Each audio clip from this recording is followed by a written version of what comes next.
paling ngerti rakyat kecil itu namanya Jokowi gitu. Nah, saya ingatkan ya, bagaimana momentum di mana Pak Jokowi itu betul-betul dia berani berbeda dengan banyak orang, gara-gara dia punya perspektif yang sangat kuat mengenai kalangan menengah ke bawah.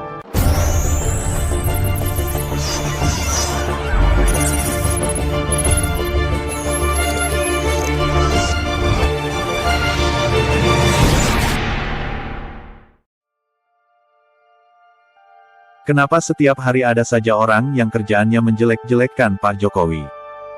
Seolah-olah tidak ada hal baik sedikit pun dari kepemimpinan beliau.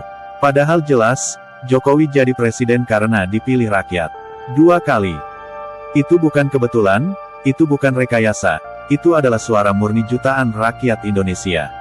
Lalu siapa mereka yang seenaknya menjelekkan? Apa mereka lebih pintar dari rakyat yang memilih? Atau jangan-jangan mereka hanya sakit hati karena jagoannya kalah di kotak suara?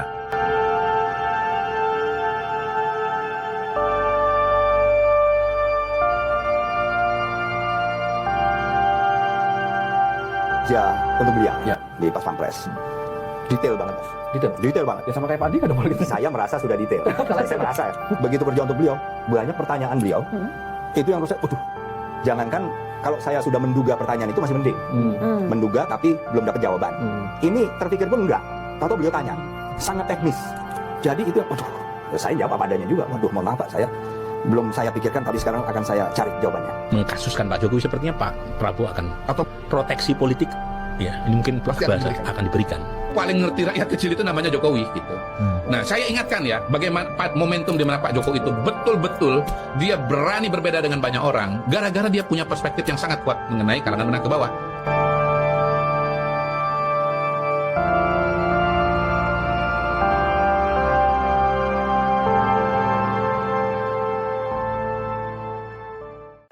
Lucunya lagi, ketika Gibran maju jadi wakil presiden, langsung ribut. Katanya dinasti politik, katanya nepotisme. Hei, mari kita buka mata, apakah Gibran duduk di kursi wapres karena warisan ayahnya? Tidak. Ia maju lewat mekanisme politik resmi, lewat partai besar, lewat koalisi, dan akhirnya, dipilih rakyat juga. Jadi kalau rakyat setuju, siapa kalian yang sibuk mencibir? Kalau rakyat percaya, kenapa kalian harus panik? Pertanyaan saya sederhana, apa sebenarnya yang kalian takutkan dari Jokowi dan Gibran? Apakah karena Jokowi berhasil membuktikan pemimpin dari wong cilik bisa berdiri tegak memimpin bangsa? Apakah karena Gibran, yang kalian anggap anak ingusan, justru bisa meraih kepercayaan rakyat lebih luas daripada kalian yang berkoar-koar di panggung politik tapi nol prestasi? Mereka yang menjelekkan Jokowi sebenarnya bukan sedang menyerang pribadi Jokowi. Mereka sedang meremehkan rakyat, karena yang memilih Jokowi itu rakyat.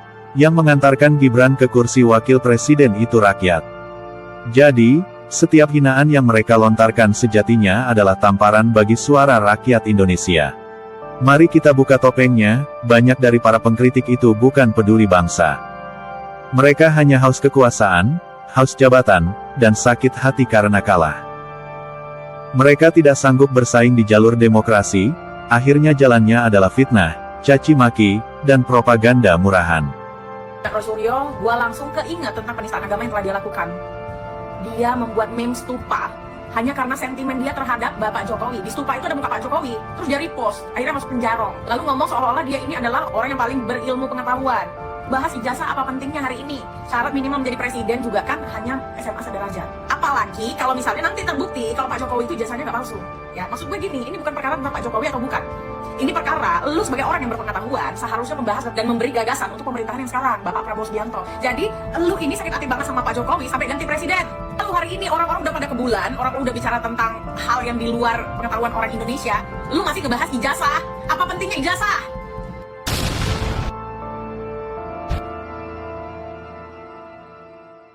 Saya bukan mau bela Jokowi, tapi kalau semua masalah kayaknya ditimpahin dengan Jokowi, kok kayaknya Jokowi ini kayak sampah gitu loh. Ya, yang bilang sampah tapi siapa tadi? Oh gitu? Oh berarti Anda sampah dong ya? Kalau saya mengatakan Jokowi sampah, jangan tersinggung, itu bahasa yang umum di media sosial. Kenapa sampah? Karena terlihat dalam pembentukan kabinet ini, ambisi Jokowi dan loyalisnya terus mempertahankan modus politik yang disebut melanjutkan. Sebentar Bu Imajana, coba membangun satu narasi daur ulang selama pasca pelantikan, sebelum pelantikan ya, pasca kemenangan Pak Prabowo, bahwa ada soliditas, keakraban, semangat yang kuat antara hubungan Pak Prabowo dengan Jokowi. Sementara akal sehat publik dalam perbincangan di seluruh kanal media sosial melihat memang ada sampah. Mereka tidak sanggup bersaing di jalur demokrasi, akhirnya jalannya adalah fitnah, caci maki, dan propaganda murahan. Padahal kalau memang merasa lebih baik, tunjukkan di pemilu. Menangkan hati rakyat. Jangan hanya bisa menggonggong dari pinggir jalan, sementara rakyat sudah menentukan pilihannya. Karena pada akhirnya, dalam demokrasi, suara rakyat lebih berharga daripada ocehan segelintir orang yang tidak pernah puas. Kepada para penghina Jokowi, kepada para pencibir Gibran, hentikan drama kalian. Karena rakyat sudah memilih, rakyat sudah menentukan. Kalau kalian tidak bisa menerima kenyataan itu, bukan Jokowi atau Gibran yang akan tumbang, tapi kalian sendiri yang akan ditelan oleh gelombang rakyat yang jauh lebih besar daripada mulut kalian. Ingat baik-baik, melawan pilihan rakyat sama saja dengan menggali lubang untuk kubur politik kalian sendiri. Roy Suryo, Jokowi ijazahnya palsu, tidak kuliah di UGM. Berita tahun 2025. Ada ratusan media online yang nulis begitu, betul? Tapi ketika ada ditemukan koran tahun 1985 yang menyebutkan di koran itu mahasiswa-mahasiswa UGM Fakultas Kehutanan namanya Joko Widodo, yang kita pegang apakah koran tahun 1985 atau koran media online, media cetak, majalah tahun 2025.